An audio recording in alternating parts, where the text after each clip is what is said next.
What I want to deal with right now on some other mysteries. And this particular mystery that we're dealing with here is, that we know that the word melanin in Egypt is called Chem, K-H-E-M. Now, Chemical. based on Burgess Hieroglyphic Dictionary, that the word K-H-E-M also means star. It also means star. So therefore, we are stars. We are not human. We are stars. We're supposed to be like gods. You see what I'm saying? Because Kim means star. So the white boy knows this, and he substitutes false idols and calls them stars, and that's the movie stars and shit, with actors. You see? Another name for Sirius is Hemmitt. All that's talking about melanin, talking about black, talking about Egypt, and it means star. The word Kimiyu Hepu or Kimiyu Ertu means a class of stars or black people. It means a class of stars. Kim also means shrine, holy of holies, sanctuary, little, small, which means we're not but a dot. And also he whose name is unknown, i.e. the unknown God. They say that the God that is in us is an unknown God, higher than subordinate deities that's been put on us. They call us gods of supreme being. Those are lower deities. We're higher than that deity. They call us supreme being, and we're supposed to worship him. Sirius B is always moving, just like melanin is always moving. The word T-C-H-A-M, Techam, is melanin. Also a kind of precious metal. The finest Techam equals gold. The real Techam equals gold. The real Techam and Techam from the hilltop means melanin, the black dot. Techam, Anup, is the magical scepter, Anpu, and the staff of Tahuti and Moses. These are things that I'm getting out of the chapter of the Sirius mystery, the rising of the serpent tooth. So when you get the Sirius mystery, the chapter of the rising of the serpent tooth, when you see the word T-C-H-A-M, that's talking about melanin. Techam melanin is also called the heavy star metal. So that's what we are, star metal. Yeah. Now, the point I'm getting at is this. I'm going to end this thing, but I want to say this one thing before we end this thing.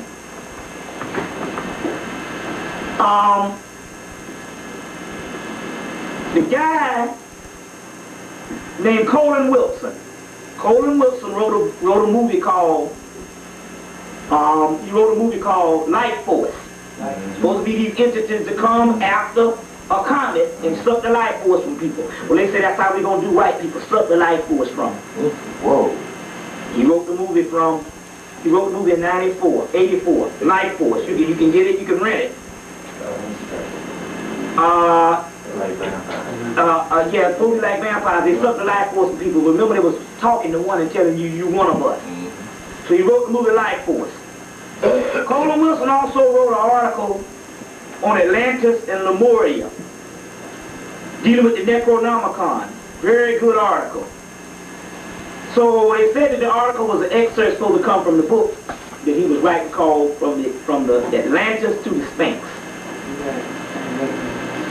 So now I waited on the book for a year. When I got the book, I was a little disappointed because what he did was, number one, he had studied Gerald Massey and a couple of other black authors, but when he wrote his big volume book, he didn't put some of them in there for a reason. And a lot of the occult people that he studied and he talked about, he didn't put in the book.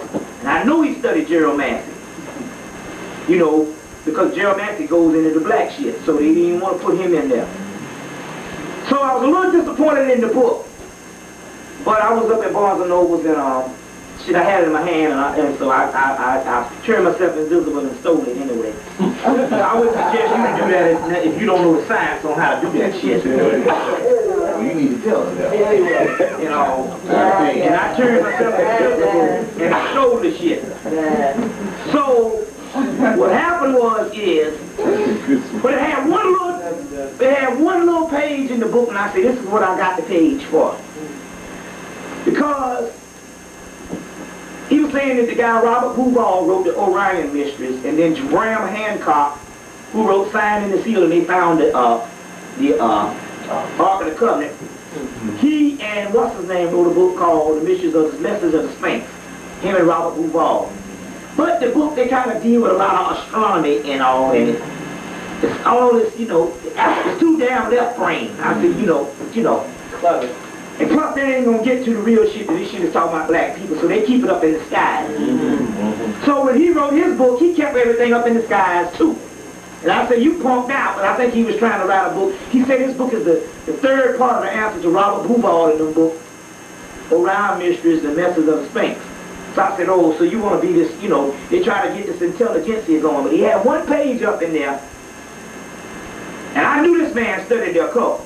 And he had one page up in the book, and it said that the Egyptians talked about something called the Duat, or the Duat. Well, I've studied the Duat before in the Book of the Dead. I know all about it. Duat is the mental, and it's also the subconscious. But he's talking to them, and so he's making it out into something out there. But I already know what time it is, because I've studied this stuff for years, and I know it's talking about in here. So he said the Duat, but he says that the Duat was known to the Egyptians as heaven. Well, I know that the heaven that we're talking about is within. So I said, yeah, he's telling the truth. The Duat, it's called the dot in Hebrew, Adah, melanin, the black dot. He said it's the Duat, which is a stargate. I said, yeah, you're right. They made the movie Stargate, made out of black quartz crystal, a gateway to another dimension. You can only slide through the melanin, the wormhole. Everything is dealing with your body. The autonomy of the body of God. The Duat. I said, okay, yeah, okay, he's doing this here. He still got shit out. But I know what time it is. Just take everything he does and deal with the inner. So he said that the Duat anciently would come into being in the summer solstice anywhere between June 20th, 1920th, or the rising of Leo of July 23rd. I say, yeah, I know this too. Sirius, the rising of Sirius. And he said the Duat was known as the heaven to the Egyptians. I say, I know that too. I said, he's bearing witness, but he's still keeping it outward. He's not telling you that the shit is inner. But although I know we can, shit, because I got books on the motherfucker. See, what I'm saying is, the books that they put out to the mass public, it's always out. But the stuff, other books that they put out in the occult world, which is that which is hidden, they tell the truth. They just don't add black to it. So they always, the white man always making tricks and stuff. But he said one thing that was profound in the whole book. The book was $24, and there was only one page I thought was worth reading. But I stole the book anyway, so. He said one thing that was dead on the money. Number one, he said the Duat was, the Twat, or the Duat, was heaven. A gateway to another dimension, the other world, a stargate that opened up, that could open up and then open up during the summer solstice, either June 19th or 20th or July 23rd, give or take, because you can't go by dates because the calendar is off. You got to go by seasons. But there's 70 days of dog days. You just know that much. 50 days, and then there's a 70 days in the whole completion of dog days. So you got to know that much. Okay? From, let's say, June 19th to damn August or late September. You see what I'm saying? Sometime in September on the dog days. So we do know that. It's the whole summer solstice month. But one thing he said the opening of this gate is called by the Egyptians Heaven's Gate. Heaven's Gate. And we know about the 39 people that killed themselves as a warning called Heaven's Gate. See? So they killed themselves based on a warning in the comet. So the comet came, which was one warning. The 39 people killed themselves and said they was killing themselves because they was going to Heaven's Gate. Right? So now, the comet is gone now, and they say a ship is following, although we know there is some stuff following, but also we got Heaven's Gate coming up on the summer solstice. And that's why they cleaning up the scum of the universe with this movie, Men in Black. Now, that's very interesting. So we know we own some shit. The other thing is this. And I don't know if I said this the last time, but a sister had a vision of what was behind Hale-Bopp. And she said that it was 3 black women. Strong and very authoritative. She said first she saw some black sand-like substance, which is like melanin. And then she said she saw 3 black, strong, authoritative, ancient women. They told her, you ain't got long to wait. That 3 black women is representative of the triple goddess, if you understand the triple goddess. That's Isis, Nephthys, and Mayat. Isis is the light, Sirius A. Nephthys is the dark, unmanifest one, Sirius B, which is, and them combined you get Mayat, the triple goddess, energy. You see. So, Spirit revealed to me what this thing was. It was so-called, they killed themselves and was behind this Heaven's Gate, or behind Hale-Bopp. It said was this. First of all, when you die, before, there used to be a reincarnation cycle, and you'd be spit right back into a baby body. But the reincarnation cycle was only a period of time, and it was a negative cycle in the first day to keep you reincarnating on the lower realm. As time went on, it got weak, and it couldn't hold up enough to reincarnate these bodies, so it's actually dead. That's why white people stopped having babies only 1 out of 5, and the only ones that getting here is the ones that was in transition. As well as black babies, the only ones getting here is one that was in transition eons ago that's just not getting here. Because of their own reincarnation cycle, these particular souls have to go someplace. The cracker has killed mass people on the continent, and he's killed 12 million people of melatonin programs alone in the United States with the project, emptying out the project. That ain't including AIDS, gang one for warfare, crack, killing them in prison and all kind of experiments, but just 12 million. But in a way, he's killed masses of black people around the earth, including in Haiti. They said it was 2 million people went into the concentration camps, well, the refugee camps in doggone Zaire. Only 80,000 came out. They said, what happened to the other couple of million? They said, oh, they ran for the hills. What kind of shit is that?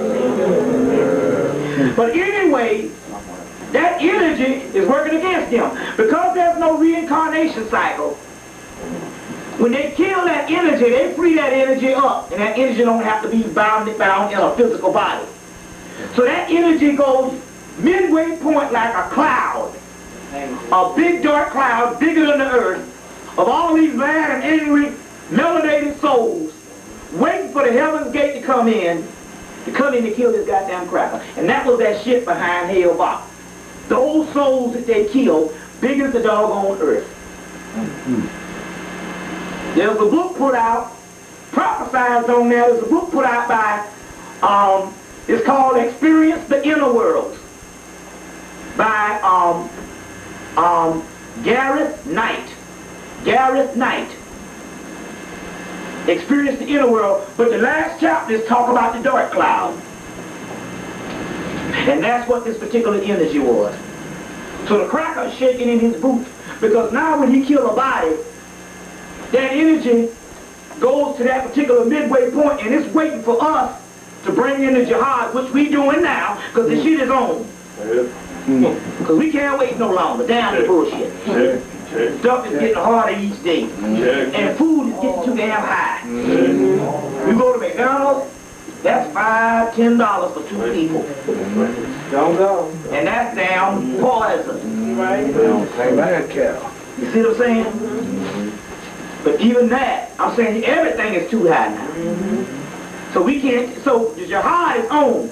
But once we bring this jihad, which we doing now, and once we get this thing down, this energy, not only is it up there, it's inside of you. You got the power right now to focus and do a lot of damage.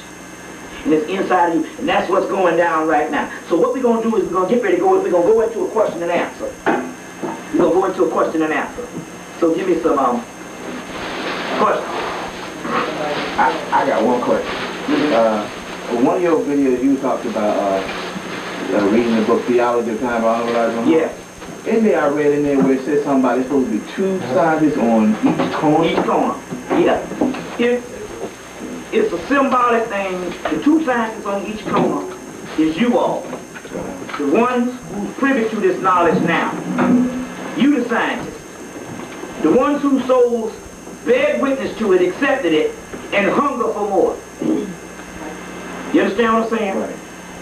You're going to be the first ones to wake up. Well, first of all, in the Kabbalah they say, the black people around the world, Israel is scattered around the world. But the first ones to wake up first and to go to the hereafter or start this whole thing is the ones in the desert. Now the desert is known as the wilderness, Babylon, wherever, which is America. So they're talking about the ones in the desert in America. Just like in here they talk about the Fremen, or vast people that live in the desert. That's us.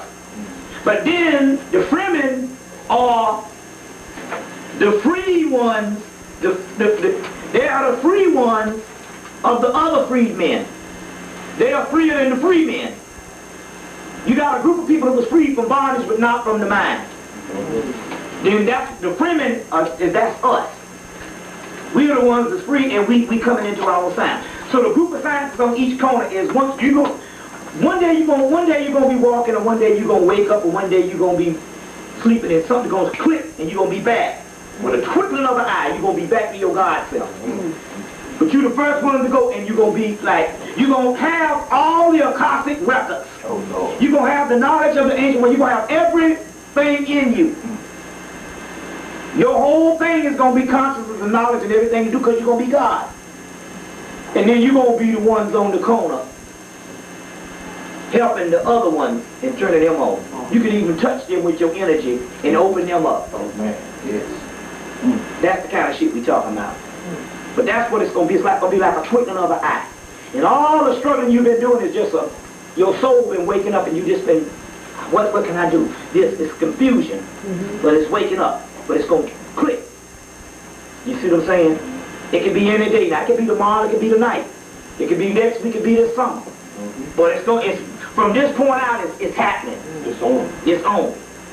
Give me some more questions. What's that? Yeah, bro, Bobby, in the movie The Dark Crystal, Yeah. the Gelfins. The Gelflin is the Nephilim. Nephilim, Gelflin. Mm-hmm. Okay. Yeah. Okay. When they, I don't know how to describe them little character men and all over.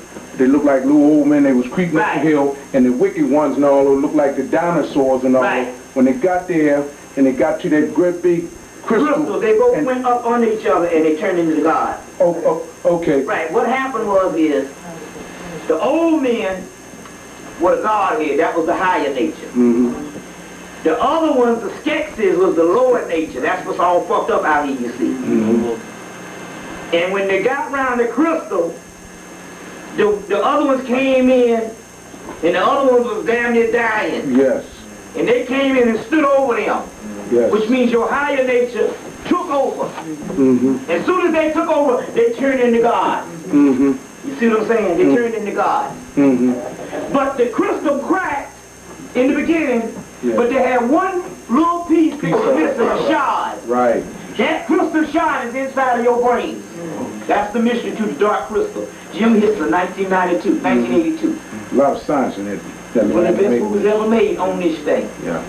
But remember now, the lower one was draining the essence from the Gelfling, man. Killed them all. That's the Yes, and it was only two left, the little boy. Only two left. And the girl. Because that represents both there was a boy and a girl. That represents both the male and feminine energy.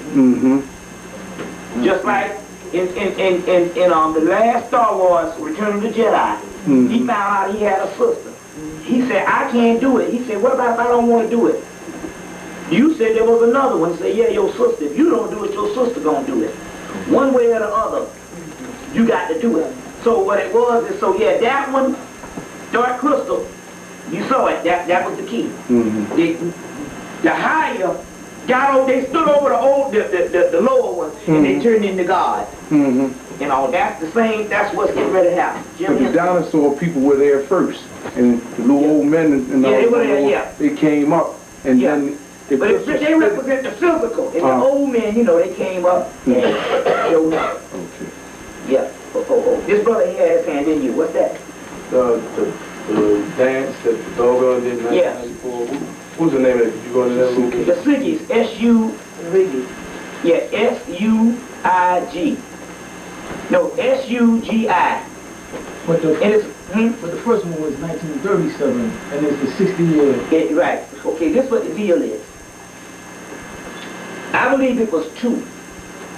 See, the first one was 1937. Now, on my first tapes, I made a prophecy that this shit would be down in 1997. And I got that from the first cycle, the first one being 1937. Where did you get that from? They were committed to borrow. Which one of them? That's all. The committed, yeah, 1937. Right. That's what I got. This 1994 was also a Siggy ceremony, but I think also too, there's another secret thing going on this year, had already gone on April 23rd. I don't know how it is because, you know, time is so messed up, but anyway, they did one in 1994. It's supposed to be a sacred dance. It says that Africans cannot reach the bridging point of salvation until they realign a certain outer sync time sequence by a sacred dance. And basically, that's what the Dogon did. It's called the Siggy ceremony, which is every 50 to 60 years, give or take or whatever, which represents one of the Hemmitt ceremony, which is the birthday of Osiris, which is 120 years. And two Siggies represent one Egyptian Hemmitt, which means the end or digit of time. The Hemmitt ceremony, you see. Which is the birthday of Osiris, the Siggy is the birthday of Nomo, the same thing. And anyway, these bridging periods, and they did it in 94. To understand more on the Siggy ceremony, you need to get the Serious Mystery by Robert Temple, and in the back they got a section called Why Every 60 Years. In the back, in the appendix. Why every 60 years? And all this type of thing. So it's the sacred 50 and the sacred 60. But it's the sacred 50, actually, the 50 gates of understanding, the 50 gates of intelligence, which is also talking about melanin, and it's a whole other science and all that. Robert Temple. Robert Temple, the Serious Mystery, which is like the Bible to Sirius in that particular book. The Serious Mystery, Robert Temple, is like damn near the Bible. You know. Did you find it at Borders? You find this anywhere. Yeah, you can order it. Everyone's paying Yeah, Serious Mysteries. It's 1695. You know. So give me some more questions. No? What's that? What you say? Hey, I was getting ready to ask you two questions. Well, I was going to let you know something, then I was going to ask you a question. Last month in May, the government sent up, from a combination of government and a private company, they sent up a special satellite. The name of that satellite was called the Third Eye. And they had a picture of Egyptian third eye on it. They showed it on CNN during the daytime. Most people may have been at work or whatever time. No, a lot of people didn't see it. I saw it. I think I taped it. I just have to, if I can find it, I'll make sure you get a copy of it. And the other question, the main question I had asked you was about incarnation. when we incarnated from the ancients, we stay our same caliber. In other words, if you incarnated here as being black, you always came back the same incarnation. Yeah, there's no such thing as this white people got this shit about, you know, I was black one time, I was so bullshit. Right. It's like saying, a damn Mercedes can never be a goddamn Yugo. Right. In other words, your energy level, in order for it to be another race, Oil can never would be have water. to change its energy level. Well, in actuality, they ain't got nothing to do with it. What happened is when they genetically crossbreeded, you got planes. You got animal planes and you got animal frequencies, and each person got their own plane. What you got there is the physical part of the white man's body is the same shell that we got. But the energy on the inside is the same energy of an animal. And the brain just because it was a physical brain, it was able to get intellect. But as far as a soul, it don't even have a soul for you to incarnate. You see what I'm saying? Now you can, you know, and so it can, but our souls can occupy inside of a white body, so you might have like, what, 5%, maybe 2% of the whole white population, which is not, black people just so happen to have that gene, you know, just happen to look white and all, but that's still a black person though. That's what I wanted you to clarify. Yeah, but it ain't got nothing to do with, but that's just a black person that just got variations of what your body can take on, because you can be the lightest of light. But it ain't got nothing to do with a white person. It's totally separate. One comes from one plane, one comes from another plane. And they're from the subplanes of our lowest plane. You see? The subplanes of our lowest plane are animal planes. You see? So this sister been raising her hand. Do you know anything about harp instrument? Yeah, the harp instrument, the low radio frequency waves, but you gotta realize, they talk about, you know, it changes people, got people going crazy and all those sort of weather. But the key is this. The white boy, he has all kinds, that's old. Remember, anything you get is 50 years old.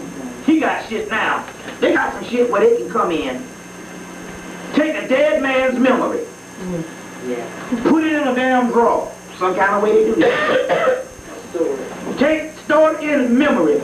Take your memory, take it out, put it in a drawer, put this memory in there, and you'll be walking around a dead person that didn't know you was dead, continuing life with another body. They got, I'm saying, but the key is this. Because memory, white people got memory, you know, it's just,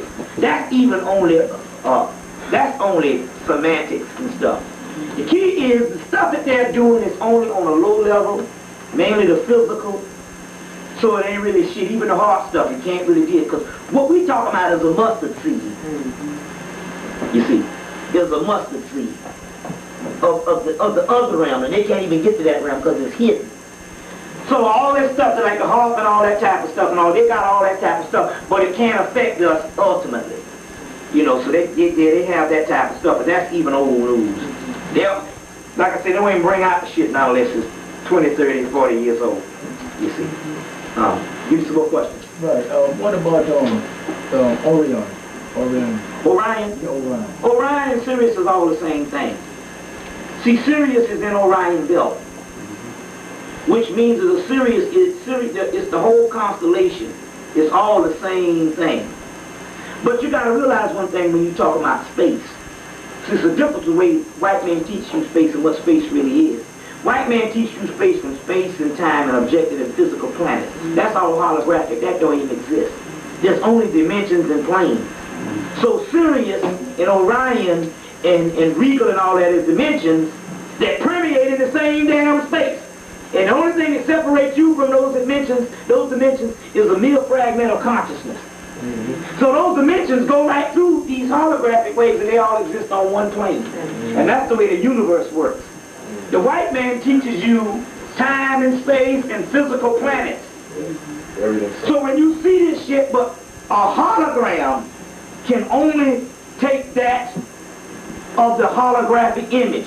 So although it can photograph the dimension brings back only a holographic image because a hologram can only produce hologram. It can't produce anything outside of its own frequency.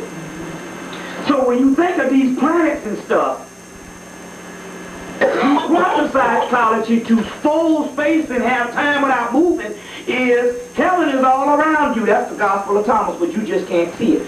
So the universe is broken up in dimensions. You understand what I'm saying? Which is all one right now, only separated by your perception of it based on your consciousness. You understand what I'm saying? And whether you trapped in a hologram or not.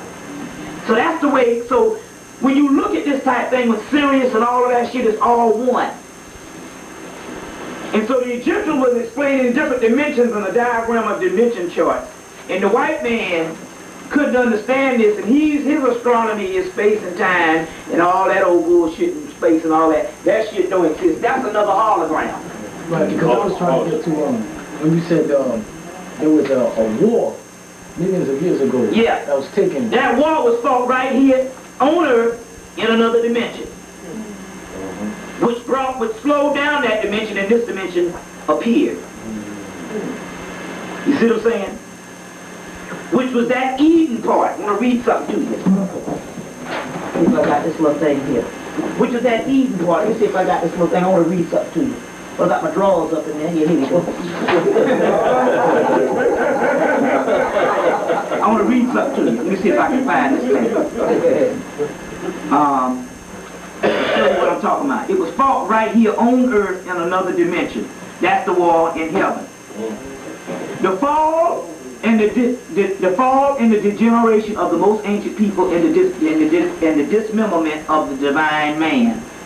As the human race became more and more addicted to the world of senses and appearances, the tree of knowledge, the inner celestial vision of their world as the divine body within the divine human soul faded. The loss of the inner vision is a kind of spiritual amnesia that can be said to have led back to the dismembering of the body of the Lord and merely the natural consciousness of mankind Eden.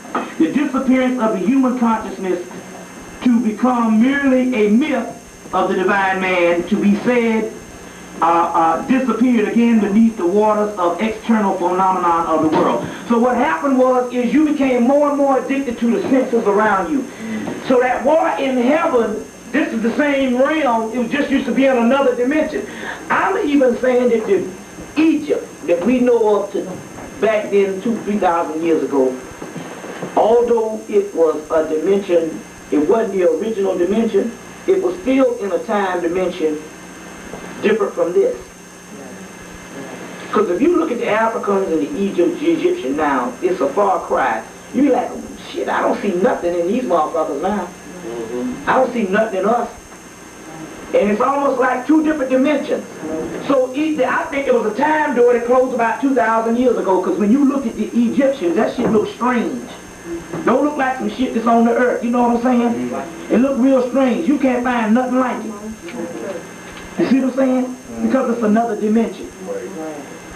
You see, another dimension. So that's what you're dealing with. That's the real damn physics, quantum physics, which is interdimensional, more than time and space and all that type of stuff. This is advanced science now. What's that, brother? Yeah. Like the difference between our perceptions, it seems like they have us thinking about a time and space that's separate from ourselves, like a location. Yeah, location. Opposed to, you know, right here, close to a dimension of consciousness. It's all within. Right.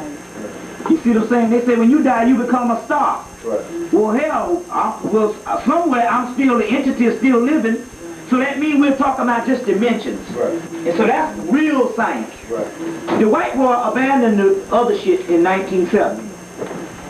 By that time, they abandoned it in 1970.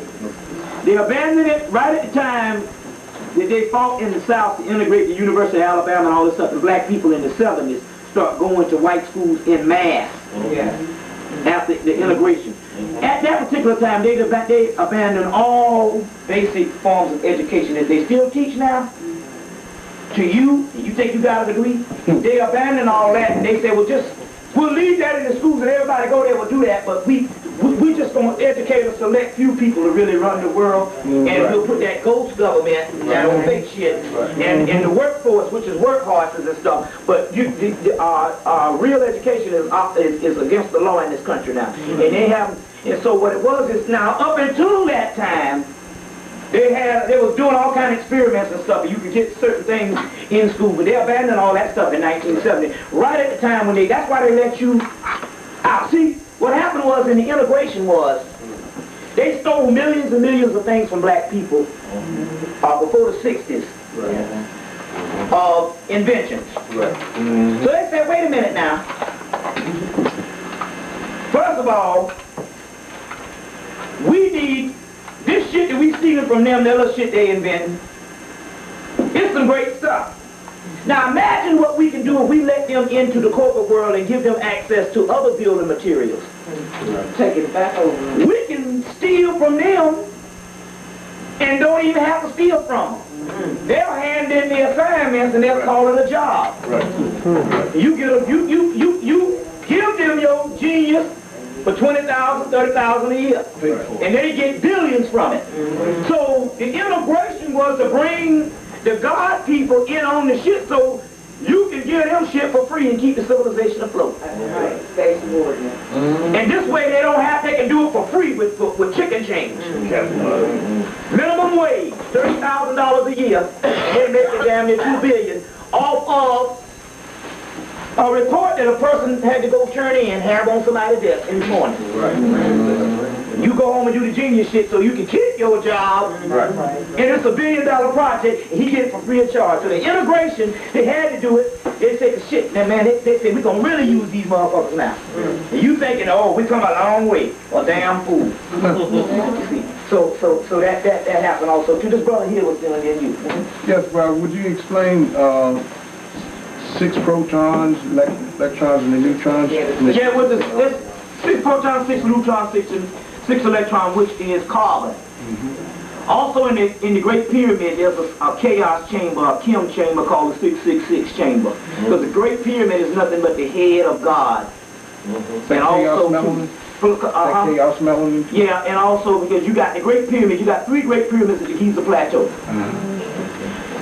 which manifest with the manifestation of the 3 Great Pyramids manifest Horus on the horizon, which is the Sphinx which in front of the Great Pyramid.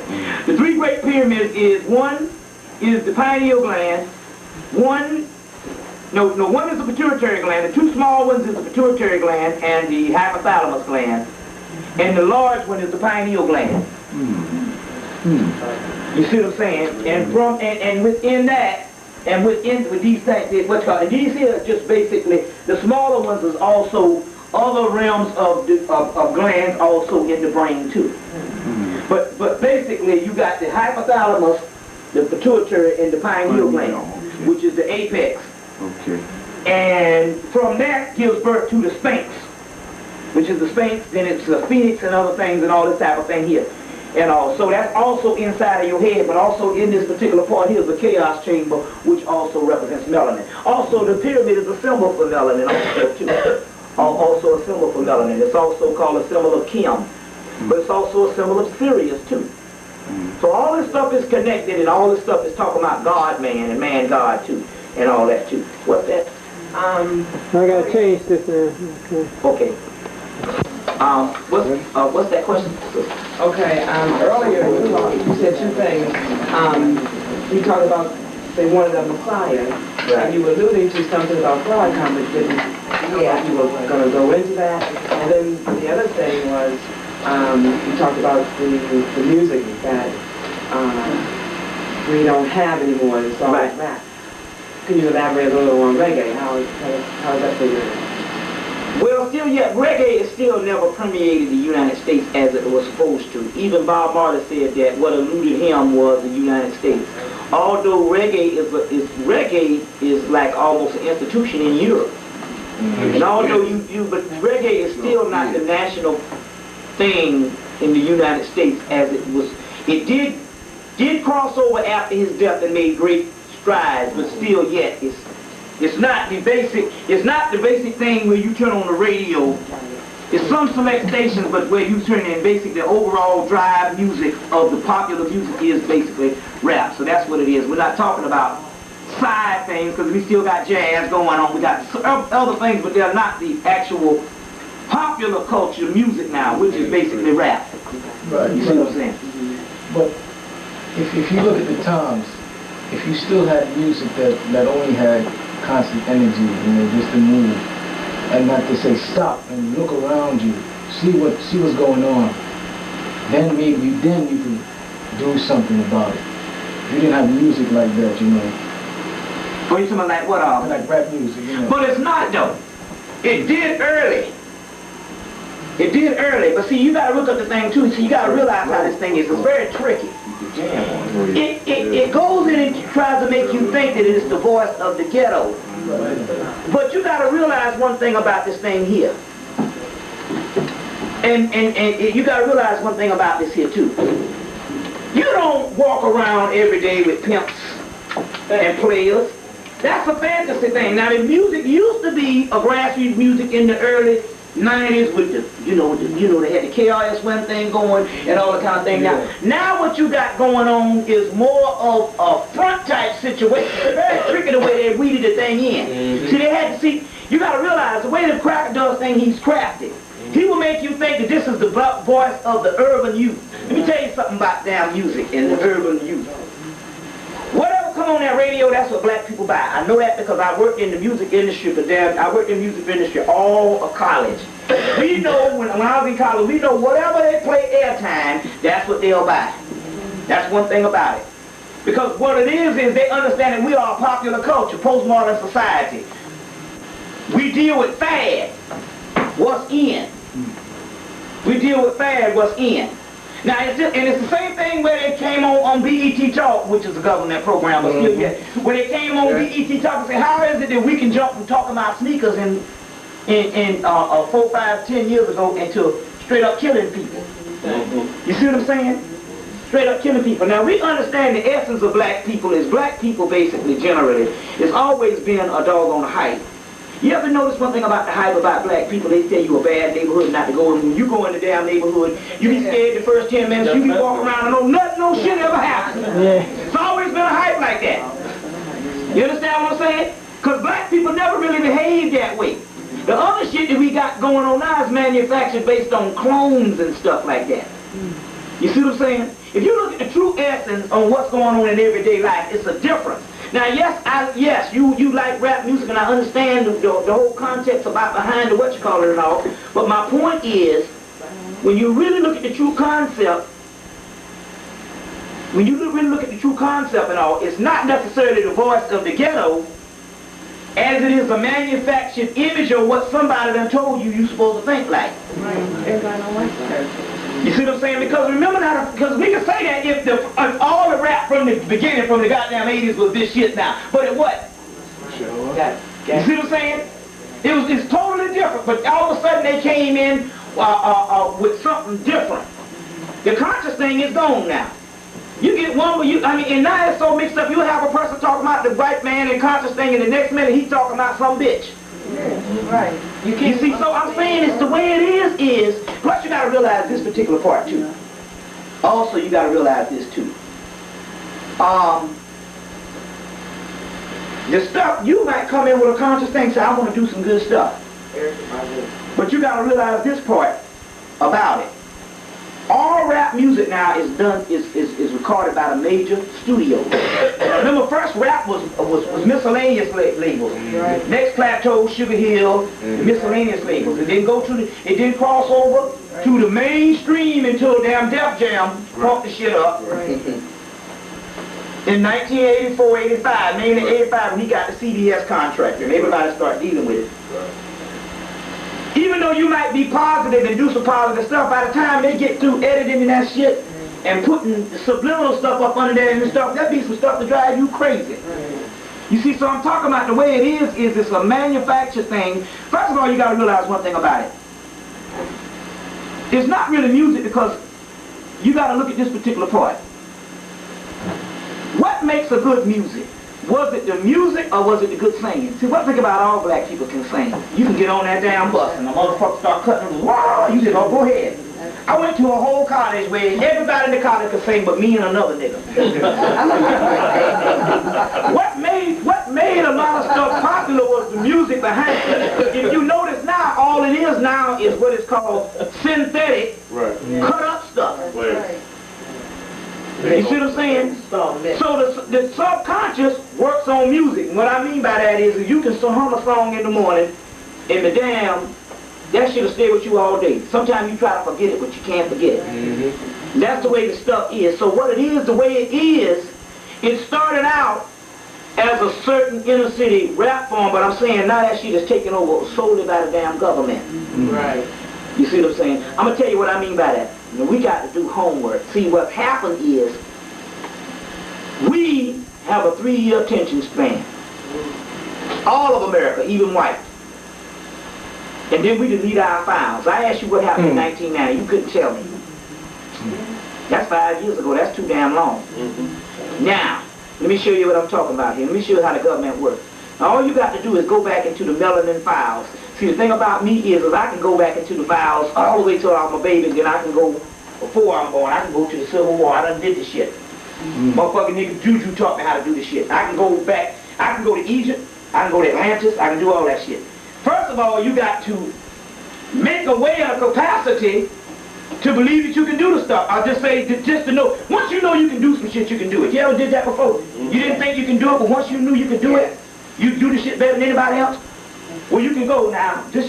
I go back into the files. Now, I know back in 1983 and 82, the summer of 1983, both, now look at this, let me show you the science on this, both Rick James, George Clinton, and even doggone Gladys Knight and them had a whole dispute and a fight with damn MTV, because MTV said, ain't no niggas gonna be played on this goddamn show.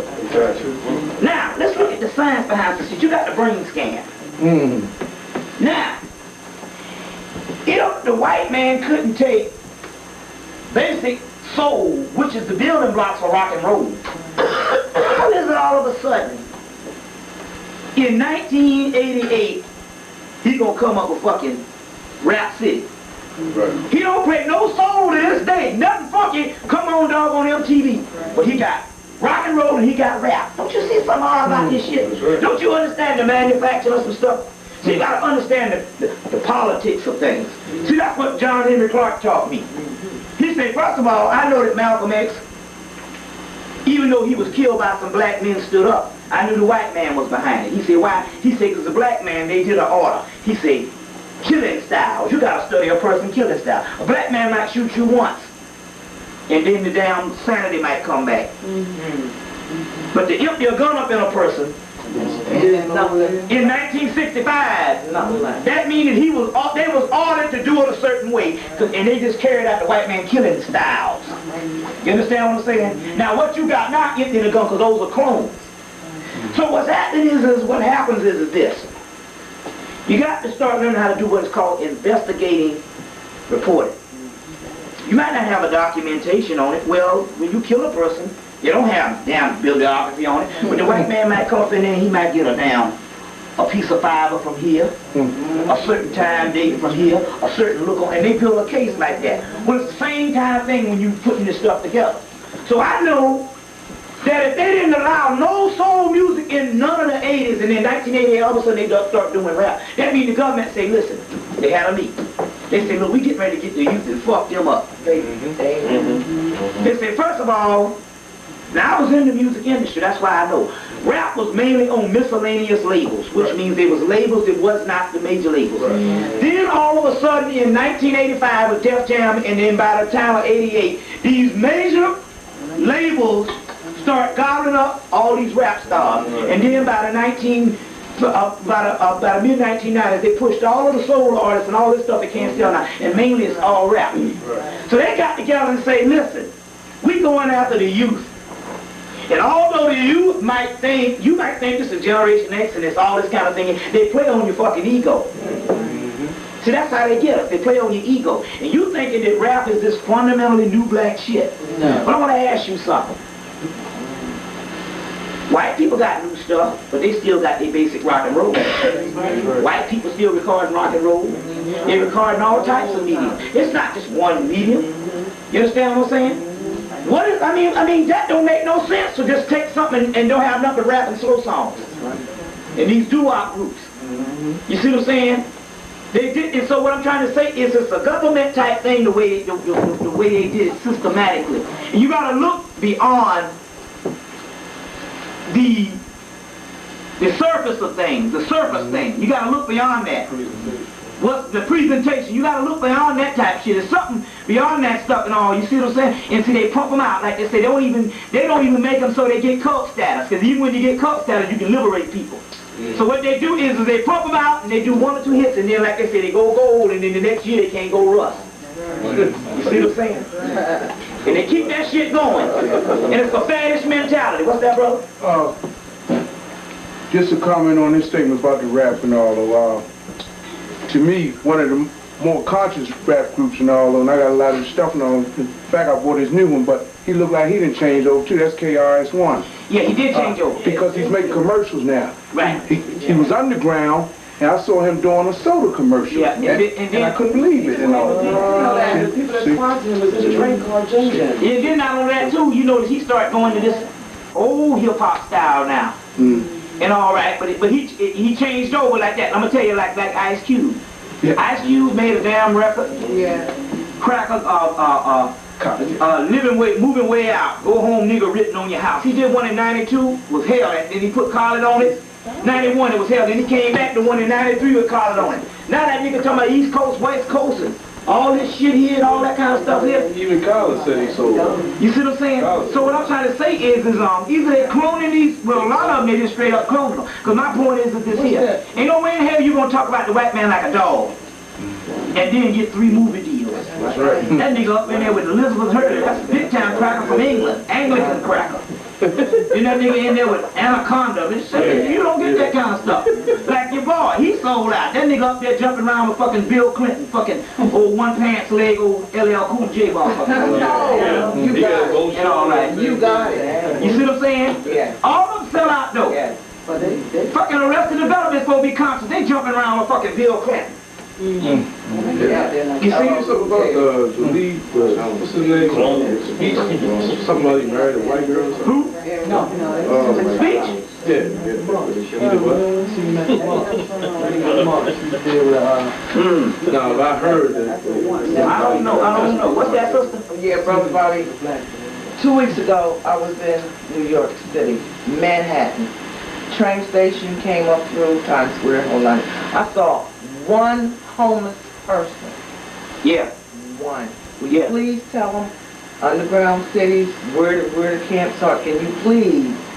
Oh well, what it is they basically just Will you please tell them what's going on? well, I'm just saying, you know, they know they hear the tapes. I mean, basically they just basically wiped out vast numbers of them and all, and I don't even think they even living now. They just basically using the material and killing them in mass quantities. As a matter of fact, I can actually see it because I can actually see it. And they killing tons and tons of them and stuff like that. Experimenting and everything. Yeah, the movie Extreme Measures showed you what was going on. You know, they put out the movie to show people, like I said, to test the consciousness. What was the name of it? Extreme Measures, where it was snatching up homeless people for experiment. Spinal experimentation, it was, you know, anything spinal is talking about melanin. Also, they talking about paraplegic, but you got to read between the lines, you know. See, the guy who wrote it, Michael Palmer, who was a medical doctor, he writes what it's called medical horror. That's the new shit out. He wanted the doctors to work on this shit. And the only thing he doing is taking the real shit and making it. Now, that's it. You see, Michael Palmer, they wrote the book, they gave a movie from Extreme Measures. Michael Palmer got out about 5 books on different things, and everything that they're doing in the 5 books is called medical horror. You can go in the horror section or science fiction section and get it. Michael Palmer. That's the guy who wrote it out. And everything in them 5 books that they're doing in these hospitals, they're doing for real. He just documented and they can put it out just to test the consciousness of the people. You see what I'm saying? So they're doing this shit for real. So, because they can tell, they can say, they can beg to the gods and say, well, we tried to tell them. They niggas are too dumb to listen. What's that, brother? spell that question. Yeah. I wanted to ask you, you can repeat this cloning. What is? You want some clarity? The clone is that they can take the DNA from you. One drop of blood, and based on the DNA gene splicing, they can make a complete duplicate of you with memory and everything that don't even suppose itself to be a clone. So when you go see the movie Multiplicity, in the movie Multiplicity, you're going to see, he said, we're putting you to sleep now, we're going to make a clone of you. When he wakes up, he said, is that the clone? They say, no, you're the clone. He said, wait a minute, how can I be the clone? He said, listen, you got the exact memory of him. The only memory you lost is when I put you to sleep, which the same thing, he was asleep too, so they got the exact memory. So they can do this. Now they got a new shit now. They can go into a grave and go into, get the base of your kundalini, the spine, and they can extract enough DNA out of that to make a brand new clone out of a dead person. Not only that, now, if you know that they can do that with the bone, what they have done was this here. Let me tell you what these crackers did. I can put this on the tape. These crackers done went and took the mummies of the pharaohs. Egypt, that's right. And brought these mugs back. They cloned them. They got pharaohs from 2,000-3,000 years ago. Right. And brought them back to get this information. They got a lot of data from them, but it's only one problem though. The pharaohs were not the high priests. So they're going to have a limited amount of knowledge. They're going to have a lot of knowledge, more than most people on the planet. But still they're not the high priests. You see what I'm saying? They were honorary members. The priests never got mummified. You never see no mummy or no damn priest. Because they knew better. Because they could read prophecy, they knew this was going to happen. So they got limited, they got they got enormous amount of knowledge from these pharaohs. They done brought Ramesses and them back. Tutankhamun and all them. And they got enormous amount of information from them, but because they weren't high priests, they couldn't get the divine shit. Like the art of alchemy, how the Egyptians could make melanin in a powder. I was going to tell him, see the movie Time Cop with Van Damme. Yeah. It's clone in there. Yeah. Cloning. You know, they got Well, Time Cop, Judge Dredd. See how it's done, get Judge Dredd. Because they show it being done. Fifth Element, they see it being done. But remember in the Fifth Element, they talk about we have 2 DNA strands, but she had 100. Yeah. Really, they were showing what black people have with the melanin. And they kept on saying she was perfect. She's Perfect. Well, that's what we are, perfect, the supreme being. And so they were just showing that type of thing and all. But they got the cloning, but there's also brought back the pharaohs and shit like that. But they can clone duplicates and stuff. What's that, brother? Sister also had a question about Farrakhan. Oh yeah, by Farrakhan. Oh, yeah. Okay. Thank you. Now, I went back and got a tape of Farrakhan from it's interesting you said this. I'm going to put this shit on the tape. I went back and got a tape on Farrakhan. Let me go through the history of this thing. I want to go through the history. We got time. I want to put this on a tape so you can study this thing. Now, in order to study this thing, you're going to need to get the damn Fall of America. With Honorable Elijah Muhammad.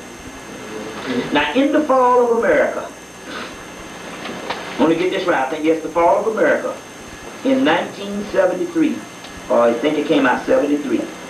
He states that in the future, the white man was going to raise up Jesse Jackson, because Jesse Jackson loved the white man more than he loved himself, and he would do anything for the white man's approval. He said that in the Fall of America. Now I'm going to show you something here. Farrakhan first came to the world stage, although he said he started back in 77. But nobody didn't know about Farrakhan until 1984 when he stood up with the Hemmitt remark in Jesse Jackson. Now I find it kind of odd putting 2 and 2 together because my brain now, I can go back since I'm a little older and dealing with stuff. And I'm able to get information without going to books now. And I said, just like investigative reporting. Now my mind starts saying, well, wait a minute. If the Honorable Elijah Muhammad prophesied that Jesse Jackson was going to be no good in the fall of America in 1973. What the hell is Farrakhan being hooked up with this motherfucker? You see what I'm saying? And even after the cracker told Jesse not to be around Farrakhan, Farrakhan never denounced Jesse, saying, we believe one day that our brother will come around. Well, how do you say that when Elijah Muhammad said that he wouldn't in the get-go? And certain things are strange. Now let me break this thing down to you. In the Nation of Islam, which the white man has studied his shit to the teeth. You see what I'm saying? In the Nation of Islam, well, first of all, number one, Mike Wallace was like one of the big CIA agents that had what's-the-name killed. But then again, you got to realize this type of thing, damn what's-the-name went to what Mike Wallace talking shit about Elijah Muhammad, Malcolm. But let me tell you, they have a prophecy that, and Elijah Muhammad said that the nation is up, but one day the nation will fall. And the nation will rise up again. Now the prophecy, what he meant was, he was not talking about the Nation of Islam as an organization. He was talking about the nation of black people around the world rising up. You see what I'm saying? That's what he was talking about when he said that, because he told them that my best members are yet to come into the mosque. They're out there on the street. And when the black man in the South rises up, it's all over. Why is that? Because he's the one that's been shut out so long. That brother in the tractor on the tractor. If you can get that motherfucker to rise up, you got some shit. You know that God is on the planet when a nigga from down Alabama rise up. You see what I'm saying? Because they was the one that was oppressed more with fundamentalism in the Bible Belt. Sure. Even to this day, you can't shake that. We don't need but a handful. My point was this. When Farrakhan came back out, in 1985, he had the power to it. He went to Madison Square Garden and all these big places to speak. Now, I happen to know that Madison Square Garden and those places is like $20,000 to rent out. And even more. I want to ask you something. He might have the money now to do it, but if you just starting out in 1995, how do you get $20,000 to rent out Madison Square Garden in the Civic Center in Atlanta, Georgia? You understand what I'm saying? That shit don't... And my point is this. I believe, based on what's going on now, that Farrakhan was a government agent when he started back in 77, or if not 77, at least by 1984 when he hooked up with Jesse Jackson. He was a government agent then. Let me explain why. First of all, Elijah Muhammad never separated white people from Jews. You never heard him just talk about the Jews this and the Jews that. No. Never. He always said that all white people were the devil. Now, if all white people are the devil, why are you going to just attack one people? See, that's like the government thing. That's like Ku Klux Klan type thing. If they can get you under that, they can attack your ass. Because that's the same shit the Nazis talk about the Jews. You understand what I'm saying? We understand it all this here, but my point is all white people devil. Okay. Number two, Elijah Muhammad writes a book in 1973 called Fall of America. He wrote a book in 1993 called The Torchlight for America. But if you go back to his tapes from 85, 86, 87, he always talked about we can save America. Right, he said that we can save America. My point is, wait a minute now. Right.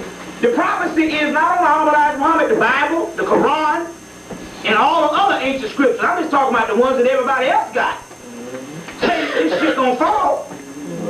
This is not my world, I'm just passing through. Be in the world or not of the world. People quote that shit on the street. You gonna say you gonna save America? You see what I'm saying? I'm saying when you go back and listen to his tapes, I listened to the tape, The Wheel in the Last Days, the one he did in 1986, and I swear to God, he was saying that he was Jesus Christ. He said it. He was the God. He said, I am the one sent to get my people out of this mess. And you end up voting and all that kind of shit. I'm saying that this man did not sell it. This man was a government agent from the beginning. What I proposed was this. He first took the money. Jibril, who is under the Nation of Islam, said that When the Nation of Islam fell, I ended up in jail, and then they let me go. And I went to go get my brother, Minister Louis Farrakhan. He said, and the cracker came with a suitcase full of money, but we didn't take the money. My point is this here. My point is this. I believe that he first said, I'm going to go along with the shit. And then he got big. He got to be a phenomenon by the early 90s, and everybody was down with Farrakhan, all the rappers and everybody. People loved to see him come. He was one of the first people turned me on to knowledge. He was a great speaker. And I believe that Farrakhan said, no, fuck this shit. Hey, I'm going to do the right thing now. And the cracker said, oh no, you don't understand, motherfucker. We ain't no little bullshit rinky-dink motherfuckers, no jail for Hoover motherfucker. We gonna clone your ass, and that's exactly what they did. And when he got that prostate cancer, he made that switch in 1991. Out there on Dr. God's farm. And he made that switch and all, and next thing you know, this man, he'll come back now talking about voting and all that other type stuff. Very, very true. You see what I'm saying? Million Man March. Very. Million Man March was a government COINTELPRO to sign black people up to stand up to be counted. Number one, in 1990, they failed. They've always failed to take an accurate census of us. So they say, well, we don't need no accurate census. We know the old dead niggas because we got them working on the jobs. They say, what we need is a group of black men from 18 to doggone 25. The ones that's hard to count because number one, they're living with their mamas, and number one, they don't have no jobs and shit, and they don't vote, and none of this kind of stuff. This the one we need.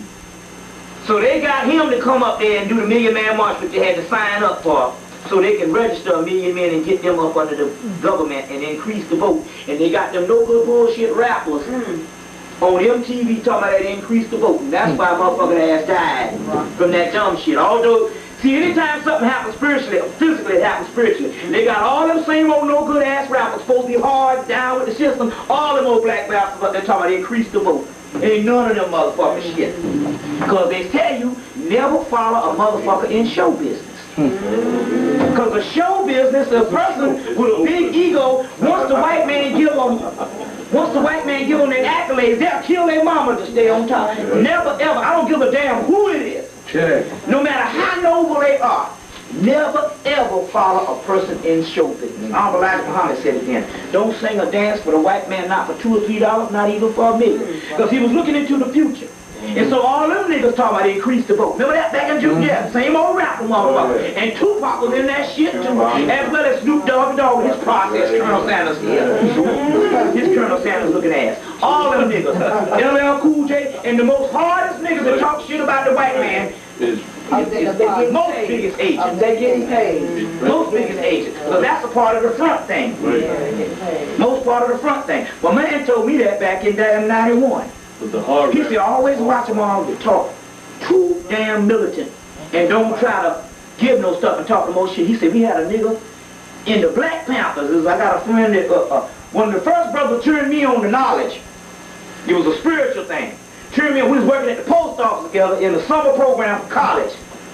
And we worked, and he's the first person who turned me on to knowledge, told me about Chancellor Williams' book, Structure of Black Civilization. He said, man, we had a nigga like that, was a brother over there always talking shit about the cracker and always seeing, but he, and always in opposition with everybody, and so damn down and militant. He said, man, we had a nigga like that in the Black Panthers. He said, we was all in the house one night having a party. He said, that nigga left the party. He said, we all went home. He said, that nigga knew when to leave. He said, we just left the house. And he said, a couple of hours later, the police busted in and killed goddamn Fred Hampton. But they had to set up, man. He said the most militant of all the niggas was the nigga that left the house to tip them off. And they would have killed all of us, but we got tired and went home. And they busted up in there and killed Fred Hampton in down Chicago. So, in Chicago. So them niggas ain't nothing either. You can't take nothing, because you got to realize the white man can't afford to show anything on TV that can take him off the throne. So anything that you see on the tubes is either a clone or either they still got their face so stuck up the white man's ass. Yeah. You see what I'm saying? Like all your damn Public Enemy and all that shit. You see what I'm saying? Them niggas straight up goddamn sellout niggas. Getting paid. You see. Well, what is your take Go ahead. What is your take on the Betty Shabazz thing? And okay, let me tell you right here. This is my take on that. This is my take on that. It's a government policy. The first policy was to keep a monitoring tab on any type of person that is a child and offspring of a black revolutionary. So now, he had all daughters, since they kept a tab on also too. But this is the oldest male grandson, ain't it? And his name was Malcolm. So he was the first person that they cloned. And all they did is just program that shit to burn up that way. The shit is all government. Yes, that's a marker. The shit is all government. You see what I'm saying? They just program that thing. They just program that thing to do that way because they clone. You know they're gonna clone the grandson of Malcolm X. So they clone that brother. They clone that brother. So they program that whole shit to burn that whole Betty Shabazz thing. They give us a story that he's a problem child with his mother. His mother sent him from. They might even clone the daughter with that shit that went down with Farrakhan. So you gotta realize, man, we living in they say we living in very dangerous times and serious times and all. Only the purest of heart survives. Only the purest of heart survives. You see what I'm saying? You know, and so that's exactly what's happening. But you know that and all because my point is this here. The reason why I say that is this. About Farrakhan, the reason why you got to realize how news in the world works. They got a white boy out of England, bad motherfucker, bad. Nigga was like, he took over right after Crawley died. He was real young. He in his 70s now. Motherfucker bad. You don't even see that nigga picture. He's so bad, you don't even see his picture. I don't even think he's white, I think he's black, because he tells the truth a lot. I got some of his papers. My point is, it's a guy out in England, you can't even get his stuff. My point is this. They got white people they don't even put on TV. Yeah. They got white people that don't even utter their name. You ain't never heard nothing about Aleister Crowley on that too. Nope. Nothing. No, maybe one or two things about a person evil, they might mention his name. They got white people they don't even put on TV. They got some white authors. I know some of them. I know some white authors that's bad. They master in their cup. They don't even put on TV. So anybody they got on TV already sold out. They don't even put you on TV. You ain't never heard of them televising most stuff on All Elijah Muhammad. You see what I'm saying? No True Ali. Those people don't even know who the hell he is. Do they ever pump stuff on Marcus Garvey? No. They don't even give you that much stuff on Du-Bois. That's true. Stokely Carmichael, you don't hear none of these people on TV. What is it all of a sudden Farrakhan? He love America. You don't hear none of these people on TV. You see what I'm saying? At all. Like I told you, man, they look like I was telling them when people was eating. People don't even know. They had a riot in 1992. And the shit was most scaring to the cracker. The black bourgeoisie, or what you call the black middle class, which is the black people that go to do the black colleges in Atlanta. People don't even know. They had the Rodney King riots, that was all set up, that was made fixed. But they had the college students, Morris Brown, Morehouse, Spelman, Clark, women and men, fought the damn National Guard for 6 hours. They ain't even show the shit. They fought like dogs for 6 hours and whipped the National Guard ass, provided that they didn't have nothing. But one of the most amazing things happened. And I was telling them this. You know when they bring out the tear gas, people start running. This is the spiritual shit happening. They brought out the tear gas, and these college students had these T-shirts wrapped around their head, and every time they would throw the damn tear gas, they would run after the tear gas, and after a while they started to have so much tear gas, they had ammunition and went to war with the tear gas against the damn people, and the damn tear gas was getting stuck up under the damn National Guard mask, and bricks and shit. They had bricks and marks and the shit. They injured, they had 62 police, National Guard had to go to the damn hospital. And they fought, they turned over cars and blew up cars and everything. it. You ain't even heard about it. You ain't even heard about it. Put that on TV. They had it on local news. We saw it. We was watching on TV. We didn't see it Them now. niggas went to the Korean store, and when they got through fighting, they fought for 6 hours. Then they went to the Korean liquor store and went in there and broke into the Korean liquor store and got all the liquor in the beer cases of beer out and had a big ass party. Then them niggas got drunk and niggas said, shit, the ride You didn't hear that? You didn't even hear that. You know, they fought for 6 hours straight up. It was a proud day. It was a proud day. So what I'm saying is this here. You know, obviously, anytime they broadcast even Farrakhan or Jesse or anybody they have in the news and stuff, that's all government stuff. Because they don't have, I'm telling you, there's white people they don't even put on the TV set. They don't even call their name. They don't even put them on the TV set. You see what I'm saying? And they white. But they can drop enough knowledge, man, to get motherfuckers thinking. And they can't have that in America. Everybody got to stay dumb. You see? Give me some more questions. When you were talking... Huh? Gaddafi connection. Gaddafi? Saddam, I'm just going to say this here. Wait a minute. Gaddafi, Saddam Hussein is a government invention. That's another thing. Yeah. First of all, look, now wait a minute now. You think that you got to be the dumbest man in the world that have a country 2 miles long and think you're going to go up against the United States. For the mere fact that they're doing that, that's all government invention. Gaddafi was a government invention for the 80s, and Saddam Hussein was for the 90s. And that's what they make war and make money. Because the thing about it is they had to, what it is this, first of all, they had to bring in terrorism. For the 90s, and that's what they're making all the laws now to lock you down with based on terrorism laws. So they had to do that, so they started with this anti-America by the Muslim thing, which was government made. So Gaddafi ain't nothing but, let me say you something. You ask this question, they had a big ass war on the Persian Gulf War. Right. What the fuck them these damn Saddam Hussein alive? Untouched. My point is that this man is a probably who killed it. Right? When they went, supposedly when they got after Hitler ass, they went looking for that nigga ass.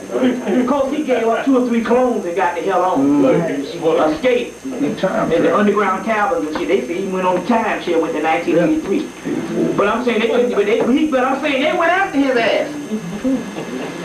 You see? Crimes of war. This man put down all kind of damn chemicals on people's ass. What he still living for? I'll let you know right then, man. This shit was all set up. Now, Farrakhan getting money from government agents, you understand what I'm saying? Government agents and stuff like that. The Arabs hate motherfucking niggas' guts. All of a sudden, he's a good friend of damn Farrakhan because he's a fucking Muslim. They got black Muslims all over in Somalia and in Arabia getting their head cut off. Shit. Let me ask you this. You think Farrakhan tried to set up, what's his name, Khalid Muhammad? Oh, well, what it is they told him that Khalid had to go. Yeah. So he tried to get him. They passed When I put it this way, he didn't go visit him in the hospital. I found kind of odd. He stood up put his life on your thing. You supposed to be down with him and you don't visit him in the hospital. I found another odd thing too. What the hell did Khalid Muhammad say that Farrakhan ain't never said that Farrakhan got a reprimand about? Exactly. And my point is, why you gonna reprimand your brother on TV to show the disunity among black people? I can't understand that. Why you gonna even, if the white man is the devil, why would you even have a press conference to even discuss nothing with the devil? Well, why you don't meet with Brockman? With the enemy? That ain't even, I said that the last time also. This nigga done set up, he done hooked up with Edgar Brockman and also the Seagram's Cooler. And Seagram's Gin. And they opening up a hotel in Washington, D.C. Now, wait a minute. I want to ask you something. Now, wait a minute. Farrakhan and Edgar Brockman. First of all, number one, this here too.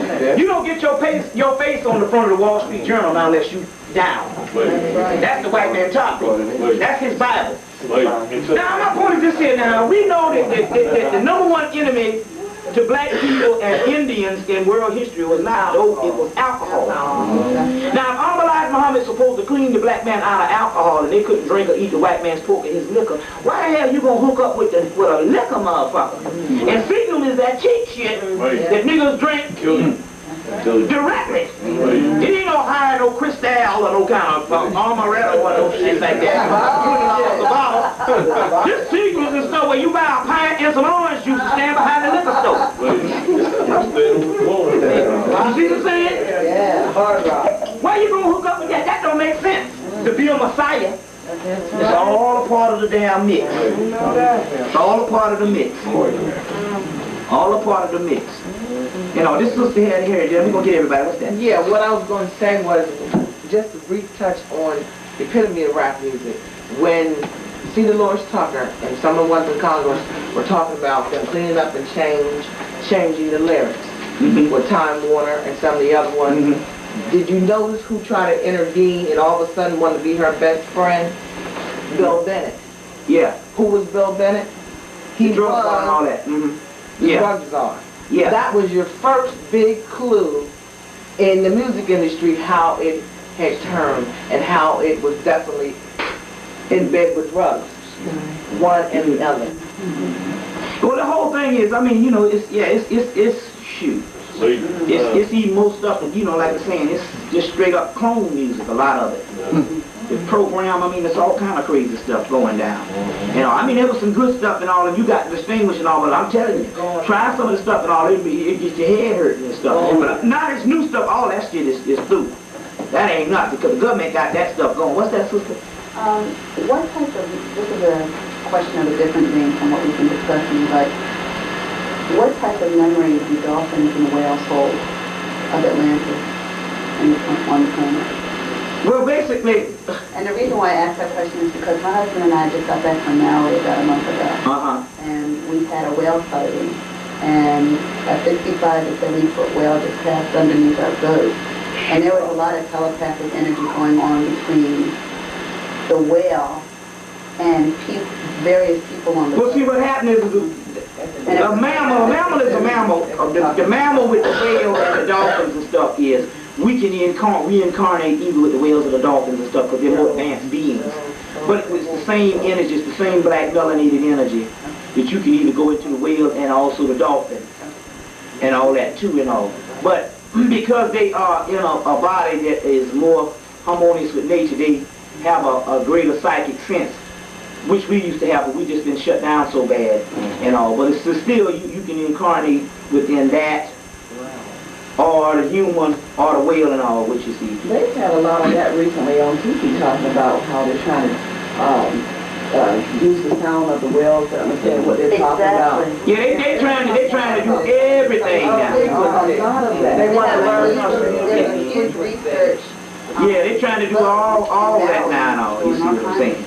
That's why they had to stop this whale poaching, because they didn't want to try to kill them all off because they was trying to study them and all that type of stuff. You read that book, Timothy Wiley's book? Dolphins, telepathy, and underwater birthing. Dolphins, telepathy, and underwater birthing. Timothy Wiley. I tried to get that book from Wisner, and they sent me something back, said it was out of print. I know it's not out of print. No. Yeah. See, what you're going to have to do is you're going to also have to go and go to used bookstores and stuff like that too. You see what I'm saying? But Timothy, dolphins, telepathy, and underwater birthing. And they go and they show you Nomo, and they even got a prophecy of the people from the South Pacific and all that too. So that's a very good book and all. I mean, you can still, but I mean, you know. That's what I was trying to think about. Secret. One picture where they had the Darwin. That is Darwin, where they have some kind of thing that they can tell what he's saying now. That's right. So they probably already know. What's that? Barbara, would you explain on one of your tapes you talked about our DNN strains? I think you said we had 12 of them now. We only down to 2. You know, how did we lose them? Well, we didn't really lose them. Well, the DNA strand is, the 2 that they talk about, I think has something to do mainly with the human, the physical function of the body. The other 12 is in the actual melanin, the actual melanin, and all like that and all. So it's just that we haven't tapped into that third eye. It's just been shut down, and all, to get the other 12 and all. the other 12. Because see, if you look at the Kabbalah, you see 10 separate. Then you got dark right here, which is the gateway of the abyss. And from this particular thing, dark actually connects all these up plus with the other 2 and all that type of thing. Because I think the 2 is hidden within the dark also, but it's all within that particular, it's all within the melanin. You see what I'm saying? It's all within the melanin. See, the white man talks about DNA, but he don't talk about melanin.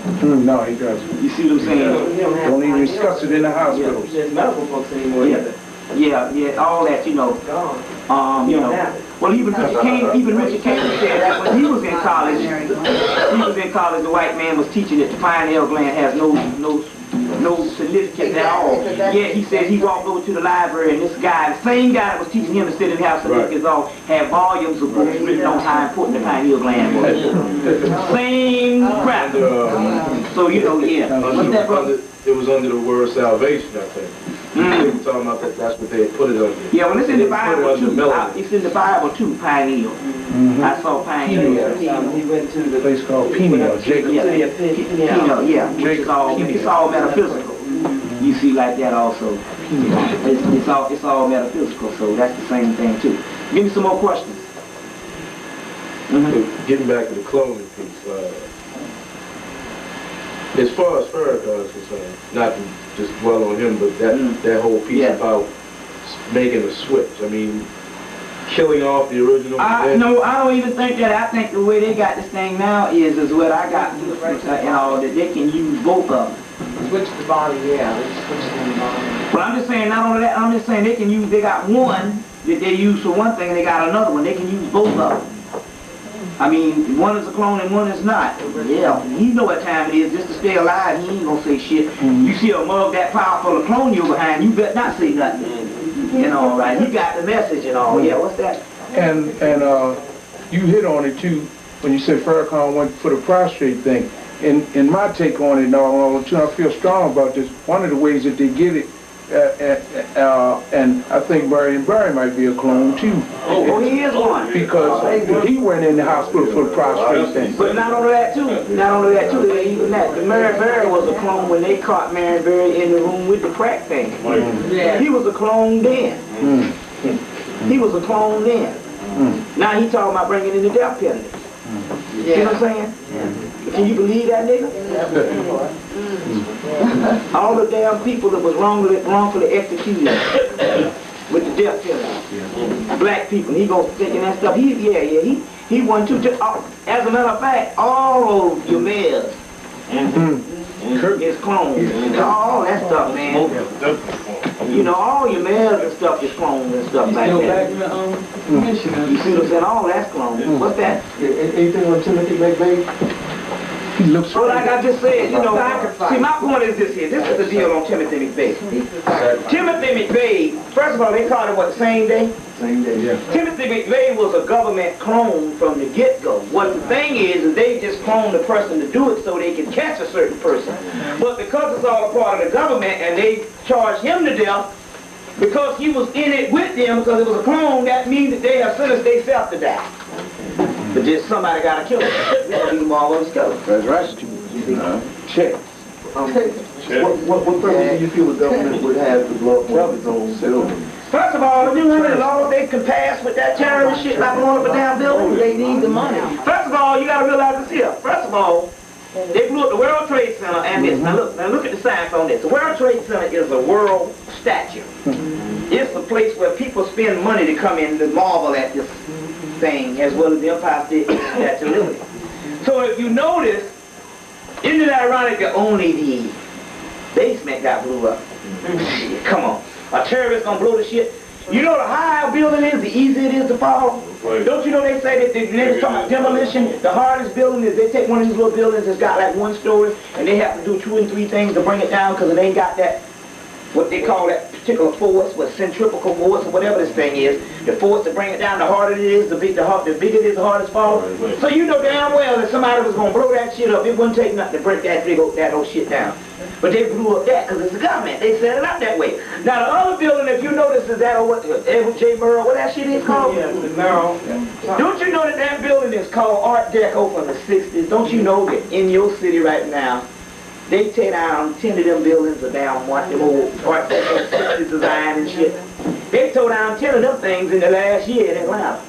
So that building was expendable because the architecture was out of style anyway. Then the buildings they bring down to build new buildings. You see that old raggedy shit from the 60s or the 50s? That's called architecture. They don't even use that shit no more. Some George Jackson type of shit. So they can blow that thing down. They can blow that up. They can blow that little shit up because that ain't nothing. See what I'm saying? You know it's the government set up and all. You know how many laws they can pass on terrorist things and this and that based on the blowing up? They said they had the bill that they couldn't get past Congress. Some Bush bill to get rid of some of your rights. They blew up that damn bill and that shit passed hands down. Tack it on the other bills. Yeah. You see, what's that? There's some discussion or organizing around the Million Women March. All that shit is bullshit. I mean, what is this? I mean, even if something don't even have to be. Something the government ain't got to be behind. Just for the mere fact. I mean, just a Million Man March. I mean, it was just, are we a world-class people? Or we're just, I mean, that's just the stupidest thing in the world. I didn't go for the simple damn fact is, What's going to come out of it? I mean, I'm a motherfucking human being. You see, that's the way fucking white people think. Come on, give me some shit.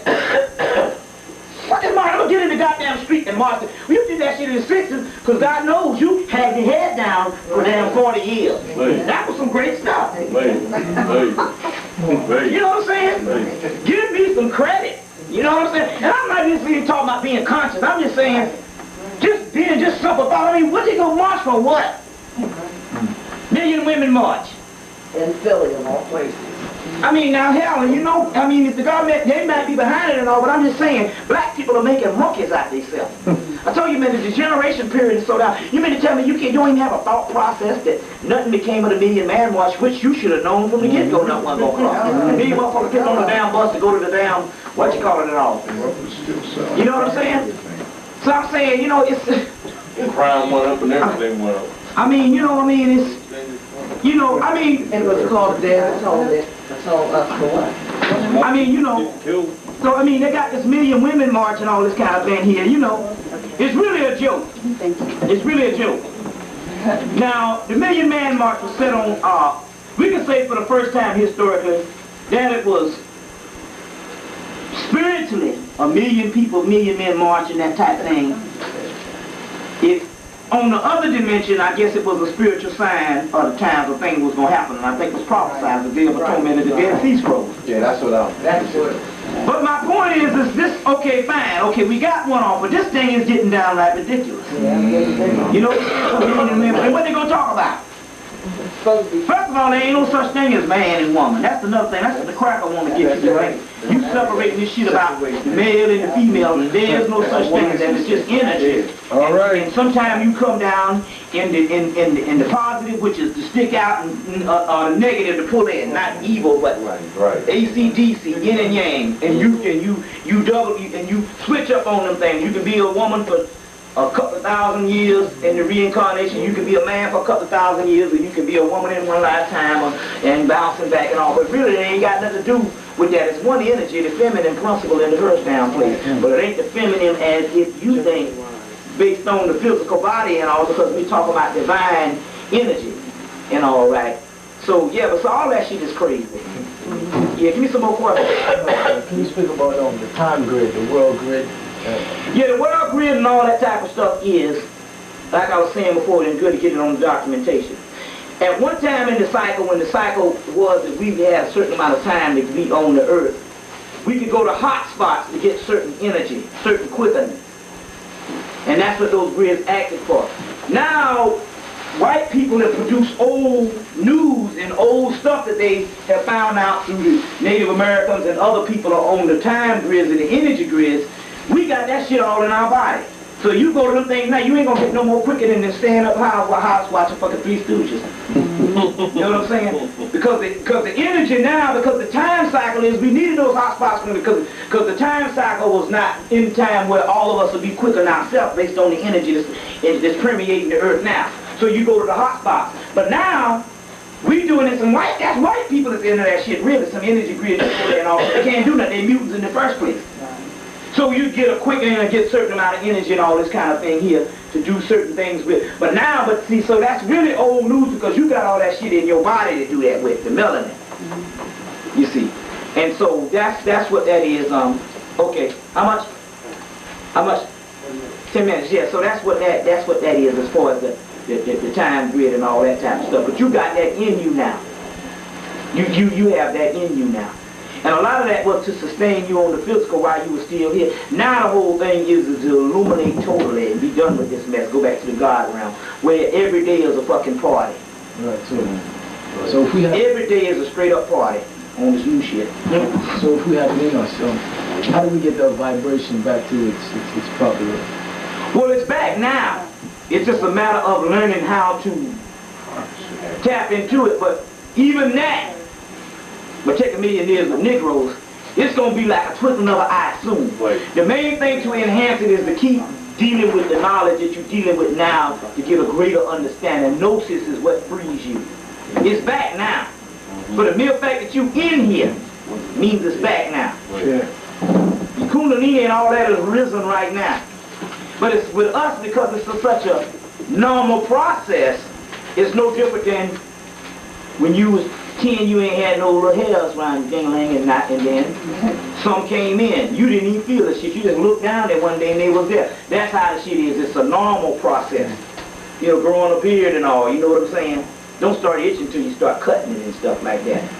You know, then you gotta get past all the doing that after you shave, you know, you gotta go through. But my point is it's a normal process, just like growing hair. And so that's why you don't notice this here, because it's a subtle thing. It comes in at stages. And all, but believe me. So you know, we keep learning. And after while we're learning, all we have to do is relax. Yeah, because it's all mental. It's not physical. Right. And so a lot of people think you got to do a lot of physical exercises. Those physical exercises we had to do in the time when the cycle would not permit us to have that quickening naturally, because it was a downswing and an involution cycle. Now what it is all that energy is back now, so your mind quickens you. Your own thoughts is what transmits everything. That's what moves the thing, your mind. This is what the fight is about, the war of the mind. You see, so that's what we're dealing with here as far as and all. But soon, you're just going to wake up one day and be back and badder than ever. What's that? Is that like the rapture that's mentioned in the Bible? It's the same thing and all. It's the same thing. See, the only problem with the Bible was this. The Bible was a compilation of different scriptures until it does not give you a comprehensive teaching on it. It's all in the parables and all that kind of thing here and all, because number one, they had to use part of it for the indoctrination, and the other part of it, they hid wisdom up under. So it's got keys and stuff like that, but you can't get a great accurate view on it as you can other great world scriptures, like the book of Enoch, like the book of like the Gnostic scriptures and other stuff like that. But ultimately, the kingdom what we're talking about is so awesome that we can't fathom it, for the simple fact the brain that we have can only be used for holographic type of measurements or images. It's not a transmitter capable of transmitting totally the awesome powers of the other dimension as we think. And the ones who was able to do it is only giving you a fraction of what the goodies is coming down the tube for our people. You know what I'm saying? And we can't even fathom it, because the simple fact is, to even think in the human mind is so alien from this shit that we get ready to do. You understand what I'm saying? So man, you know what I'm saying? You probably want to kill yourself for being too happy. And can't kill yourself. So hell, that might come a hell. Oh, I'm in a because I'm feeling too damn good all the damn time. But I'd rather take that I ain't lying. than to endure some more hell like this type thing. So if I gotta do that, sue me for feeling good every day. That just be my ultimate tragedy, other than being in hell down this mug and all. You see? So, but I'm saying that's how awesome this thing is coming down the pipes for us. You see what I'm saying? That's how awesome it is.